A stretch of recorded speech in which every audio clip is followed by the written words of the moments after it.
Assalamualaikum warahmatullahi wabarakatuh. Pada hubungan Jindan, Gus Baha dan semuanya, langsung saja mengikuti daripada apa yang disampaikan Gus Baha, yaitu gerakan cangkem elek. Alhamdulillah tempat kita di daerah Bogor khususnya bertempat yang berseberangan dengan beberapa faham yang macam-macam, dan itu mustajab gerakan cangkem elek untuk menghadapi mereka. Ngoten Gus.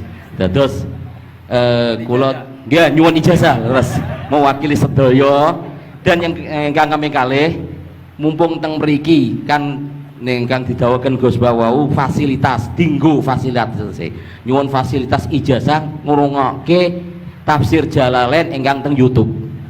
Terus nyuwun ijazah ingkang kathah niki. Ngambil ijazah yang banyak, fasilitas dari apa yang jadi tadi disebutkan beliau, fasilitas, masyhad dan semuanya. Jadi kita memiliki cara fikir yang enteng, yang enak. Dan mumpung wonten ijazahipun nggih kula suwun ngoten Gus Bang. Ngoten cekap semanten. Assalamualaikum warahmatullahi wabarakatuh.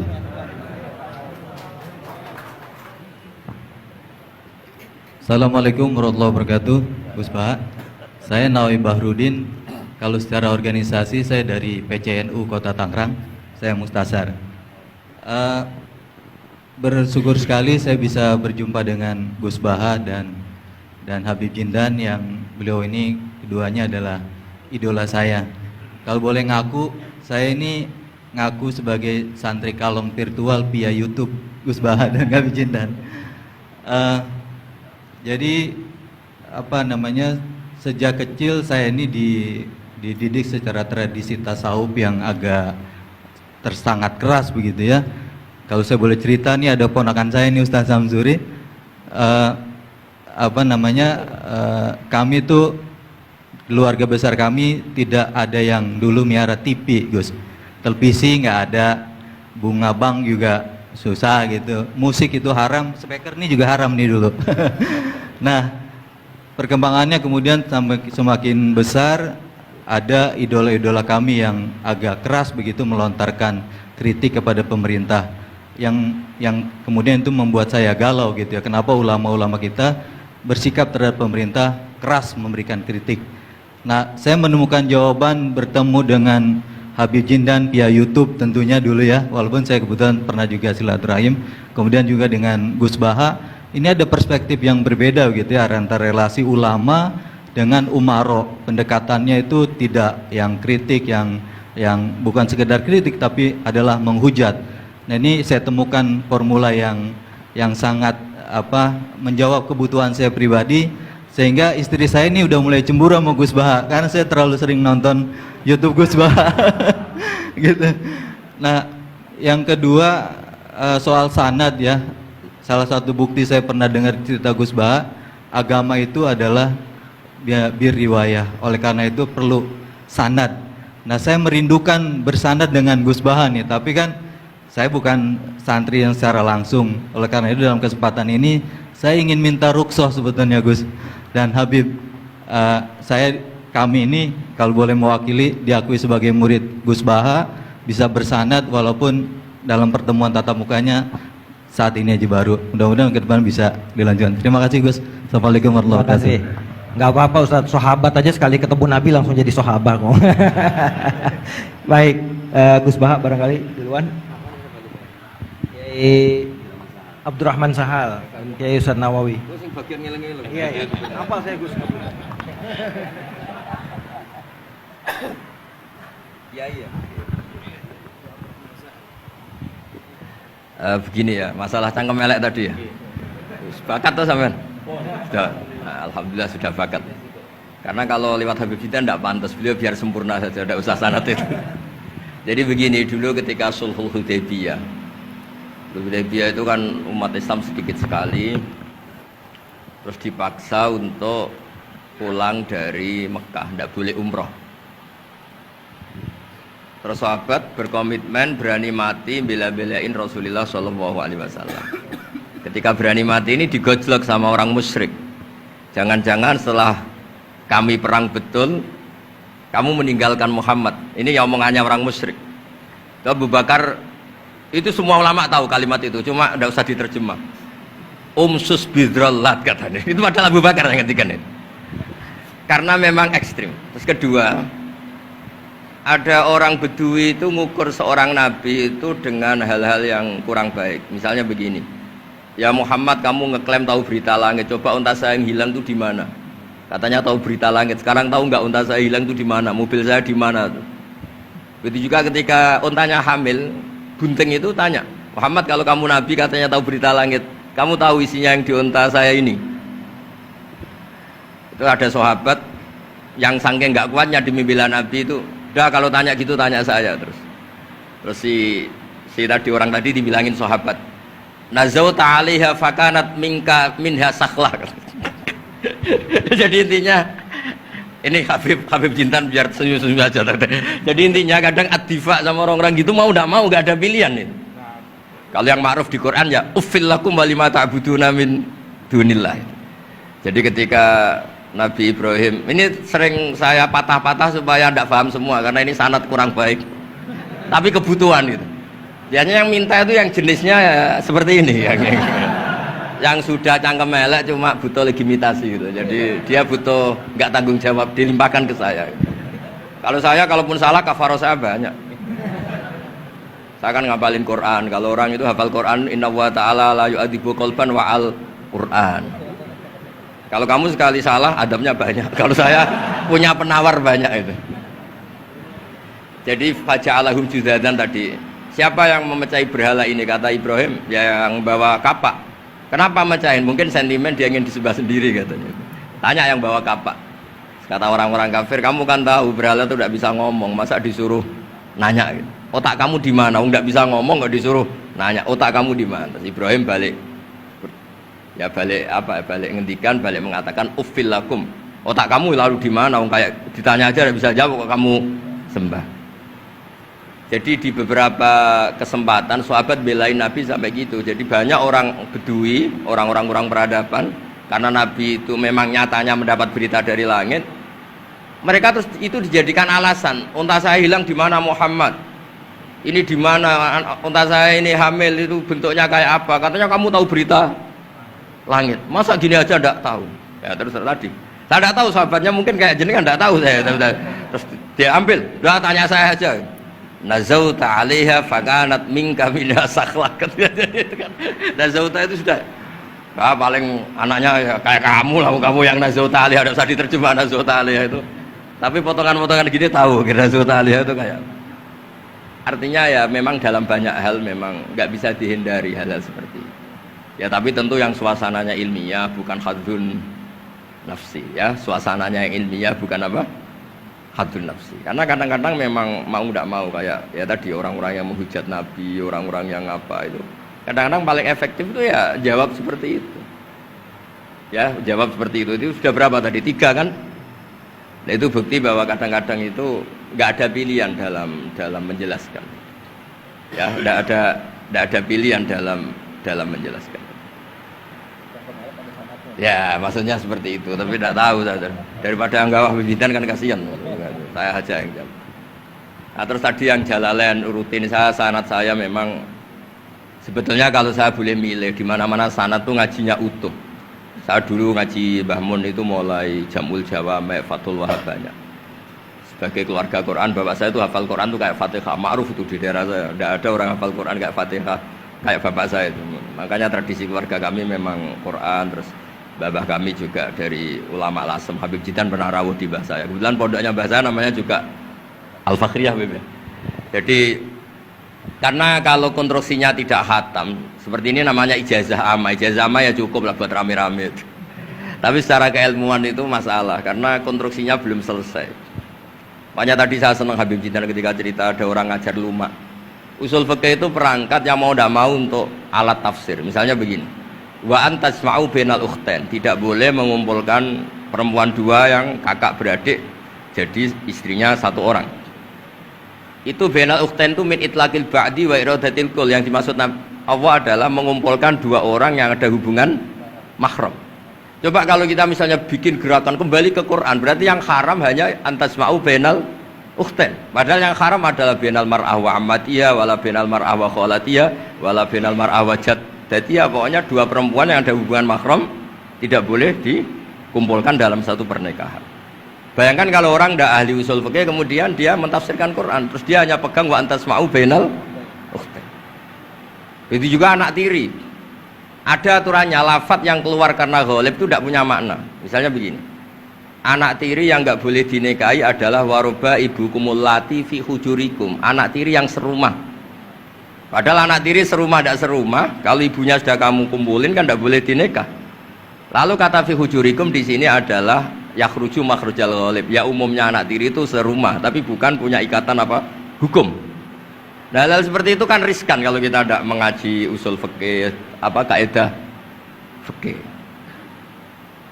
Misalnya gini, ada ular di dalam, terus kiainya bilang, Jamal ambilkan tongkat. Terus kamu karena nggak dipanggil namanya, terus nggak ngambil tongkat. Oh yang dipanggil Jamal bukan saya. Ini santri geblek dah. Sebenarnya kata manggil itu qaulun nabi li ahadin min ashabi itu qauluhu lil jami'. Yang hal-hal yang baik, yang darurat, siapapun yang bisa melakukan harus melakukan itu meskipun nggak dipanggil. Coba semua wiridan, ya Mu'ad inni uhibbuka fakul dubura kulli sholatin Allahumma a'inni ala dzikrika wa syukrika wa husni ibadatik. Sebagai riwayat fala tada'anna dubura kulli sholat. Terus kamu bilang nama saya ada Mu'ad loh, berarti tidak kena ijazah itu. Itu harus ada analisis usul fikih. Kalau enggak ya habis kita. Semua wiridan tuh ya Abu Hurairah, ya Mu'ad, ya Aba. Nah, terus kamu, saya ada yang di waksiati Rasulullah, ada yang diijazahi, ya tidak bisa. Jadi masalah sana tuh maunya kalau sampean orang baik, ya semua kebaikan tuh saya ijazahkan. Ya tapi tentu beda yang ngaji betulan sama yang ngaji begini-begini itu. Ya memang seperti itu, karena kalau ingin jadi ulama konstruksinya memang harus utuh. Karena tadi ada usul fikih, ada kaidah fikih, ada macam-macam kayak tadi wa antasma'u bainal ukhtain. Itu ya zaman Nabi Sugeng sudah nambahi wala bainal mar'ati wa amatiha. Tidak boleh menikahi Sri dan budenya atau bulenya. Nah, kenapa Nabi tidak bilang wala bainal mar'ati wa jaddatiha? Kayaknya orang kelainan kalau kepikiran seperti itu. Loh kalau bule itu masih masuk lah. Ya misalnya istri kamu 17, bulenya 27 kan kok cantik, budenya kan masih bisa mikir gitu. Tapi kalau istri kamu 20, mbahnya 80 kok kepikiran itu kan. Sehingga di hadis memang hanya wala benal marati wa ammatiha, wala benal marati wa kholatiha. Nabi tidak mengatakan wala benal marati wa jaddatiha. Kayaknya kalau orang normal tuh tidak kepikiran itu. Ya tapi apapun itu nyatanya Quran hanya wa antasma'u benal ukhtain. Itu kalau nggak dijelaskan pakai usul fikih, ini min itlaqil badi wa iradil qul secara balaghah. Ya, itu kan tidak bisa.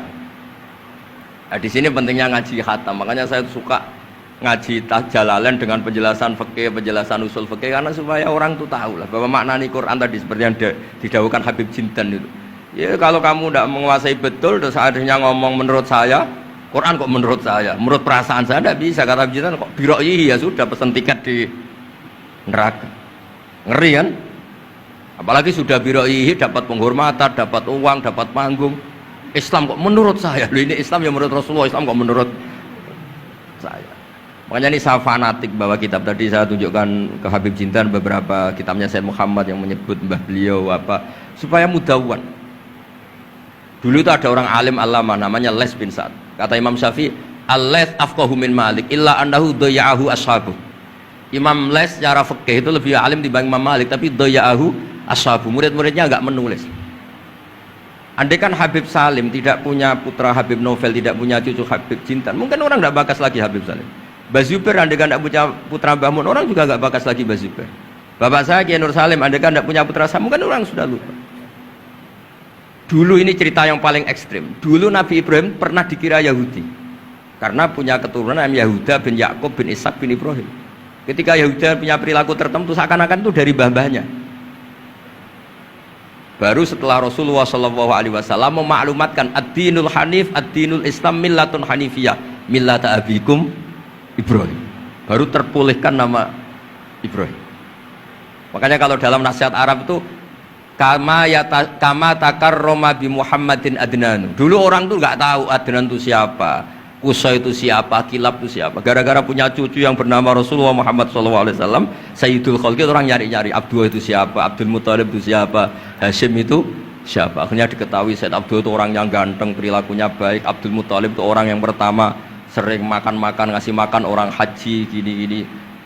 dikatakan Syaibatul Hamdi karena terus orang ini dikatakan wasumia fi sulbin Nabi sallallahu alaihi wasallam dzakara wa ta'ala walabba, ini dikatakan kusoi litaqosi fi biladi qudaatal qosiyah, terus dikatakan kilab likas roti takalubi fil ardi karena orangnya aktif sering berjuang di mana-mana. Terus jadi makanya kalau jenengan punya anak punya cucu doakan jadi orang baik karena status Anda ini tertera cucu-cucu Anda. Lho nggih misalnya bapak sampean alim terus putune nak domino di situ, mabuk-mabuk di situ. Itu disatakan makam keramat apa tempat mabuk. Nah, makanya dzurriyyah ini penting. Makanya ketika Allah memberi hadiah pada Rasulullah Muhammad SAW kepada semua nabi, itu disebut wa ja'alna dzurriyyatahu humul baqin. Ketika dikatakan kalimat tauhid juga wa ja'alaha kalimatam baqiyatan fi aqibi. Makanya ukuran orang baik itu ya anaknya, cucunya, apa-apanya. Karena ini yang meneruskan status kita. Ya jelas ya. Itu kalau Anda ini ngaji khatam, konstruksi itu tahu. Tapi kalau tidak khatam, ya hanya modal qabilna terus. Ya tapi ya gak apa-apa daripada sama sekali. Malah yudraku kulluh, la yudraku kulluh. Nggih, kersane disambung Habib Jid. Mau kersane kula ngringit ikut dengarin ya. Yang kemelek enggak usah Habib Sato aja Habib. Jenengan enggak apa, yang sanad aja. Mboten sampun. Mboten sampun. Yang sanad ijazah amal. كما إن صحت لنا الإجازة كما أجازنا سيد الوالد الحبيب نوفل بن سالم بن أحمد بن جندان عن والده الحبيب سالم بن أحمد بن جندان عن شيوخه جميعا وعن الوالد الحبيب نوفل عن جد الحبيب علي بن عبد الرحمن الحبشي وكذلك كما أجازنا الجد الحبيب محمد بن علي بن عبد الرحمن عن والده الحبيب علي بن عبد الرحمن الحبشي وكما أجازنا شيخنا ومربينا الإمام الحبيب عمر بن محمد بن سالم بن حفيظ عن شيوخه وكما أجازنا شيخنا الحبيب علي المشهور بن محمد بن سالم بن حفيظ وشيخنا السيد محمد بن علي بن عباس المالكي والحبيب عبد القادر بن أحمد السقاف والحبيب أبي بكر بن علي بن أبي بكر بن علي بن عبد الرحمن المشهور والحبيب زين بن إبراهيم والحبيب سالم بن عبد الله بن عمر الشاطري وأخيه الحبيب حسن جميع مشايخنا فبأسانيدهم إن صحت لنا الإجازة أجزناكم في تعلم والتعليم تذكر التذكير في الدعوة إلى الله تعالى وفي أذكار سادة بني علوي وفي كل ما يقربكم إلى الله إن صحت لنا الإجازة أجازناكم بذلك.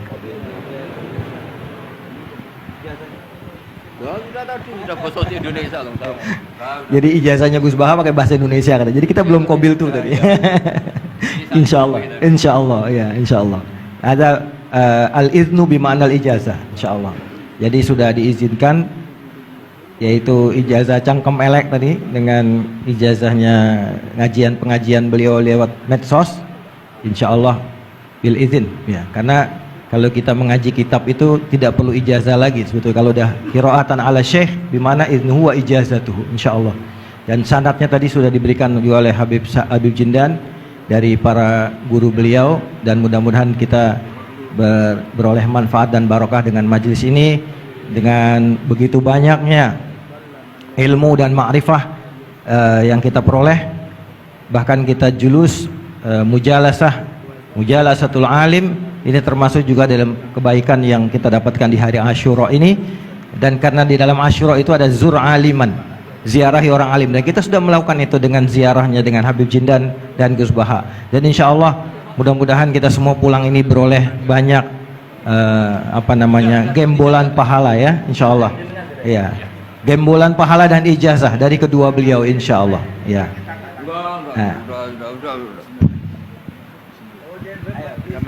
Ya, ajazatuhum kama ajazalana syekhuna wa syekhu syekhina Maimun Zubair wa aslafuhu ila Rasulillah sallallahu alaihi wasallam. Bilal ijazah wa tasyarrafna bikum wa jazakumullah khairan katsiran. Ya Yusuf Mansur mau ngasih ijazah enggak?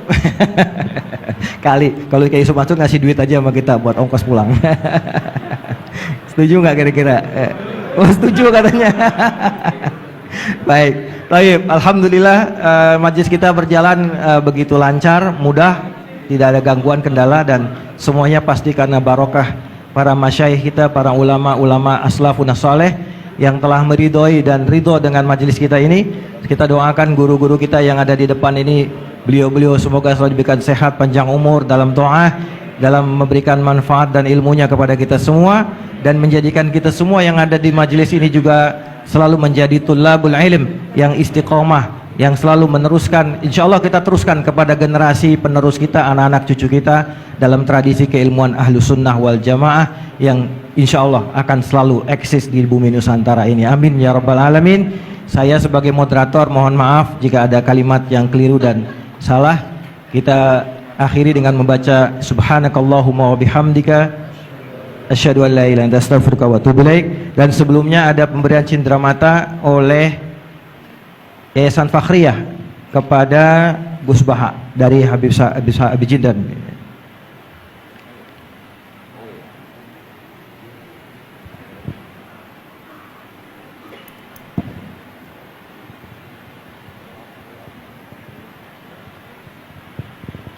Sallu ala Nabi Muhammad. Kita senang dengan keberadaan beliau berdua ini, Masya Allah. Dan yang kedua dari Majelis Silaturahim diserahkan oleh Ustadz Mustafa Ismail. Fadhal, silakan.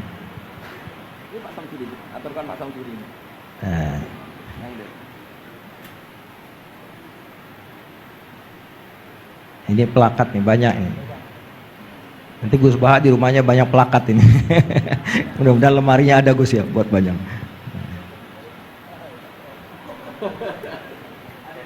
Buat Habib Jindan juga dan buat Gus Baha. Baik.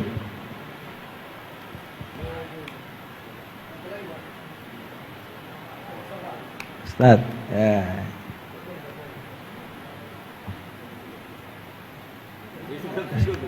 Nah, ini. Saking girangnya sama Gus Baha sampai lupa plakatnya mesti kasih. Salaman duluan, plakatnya belum. Baik. Baik, alhamdulillah, alhamdulillah. Alhamdulillah kita tutup majelis kita dan sekali lagi kami mohon maaf atas segala kesalahan dan kekurangan. Adanallahu wa iyyakum ajmain. Kita setelah ini ada majelis rohah nanti dipandu oleh MC. Dan saya sebagai moderator pamit diri dan assalamualaikum warahmatullahi wabarakatuh.